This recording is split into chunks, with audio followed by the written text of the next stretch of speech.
Block रे महात्मा गांधी जातीय निश्चिंत कर्मनियुक्ति योजनार जनशुणाणी और समीक्षा बैठक अनुष्ठित हो जाइछि। जाजपुर जिला कोरेई ब्लॉक रे महात्मा गांधी जातीय निश्चिंत कर्मनियुक्ति योजनार ब्लॉक सभागृह रे जनशुणाणी और समीक्षा बैठक अनुष्ठित होइथिला। उक्त बैठक रे बीडीओ अशोक कुमार माझी अध्यक्षता करथिले।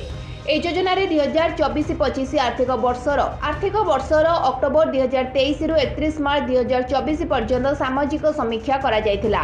28 पंचायत रे योजना संपर्क खर्च होइथिबा प्रकल्प गुड़िकर श्रम दिवस संपर्क में जनशुणाणी रिपोर्ट प्रदान करा जायथिला। ए समय मध्य 489 परिवार को 100 दिन कार्य जोगाई दिया जायथिला। मोट 3217 प्रकल्प हाथ को निया जाई 16 कोटी 24 लाख 7 हजार टंका व्यय करा जायछि और 1447 स्थायी संपत्ति सृष्टि करा जायथिला। सहकारी इंजीनियर रश्मिता तराई, एपीओ रश्मिरेखा सामंतराय, आयुष्मान महांती, निरोध कुमार पाढ़ी, अनिल कुमार साहू, अजय कुमार साहू, संतोष पंडा, शांतिलता जेना प्रमुख सहयोग करथिले। समिति मेंबर, सरपंच, जनसाधारण, सामाजिक पंचायतर निर्वाही अधिकारी प्रमुख उपस्थित थिले। केही समीक्षा रे आपत्ति अभियोग करनथिले। जाजपुर अभिमन्यु मिश्रଙ୍କ रिपोर्ट, लिव लाइव ओडिया।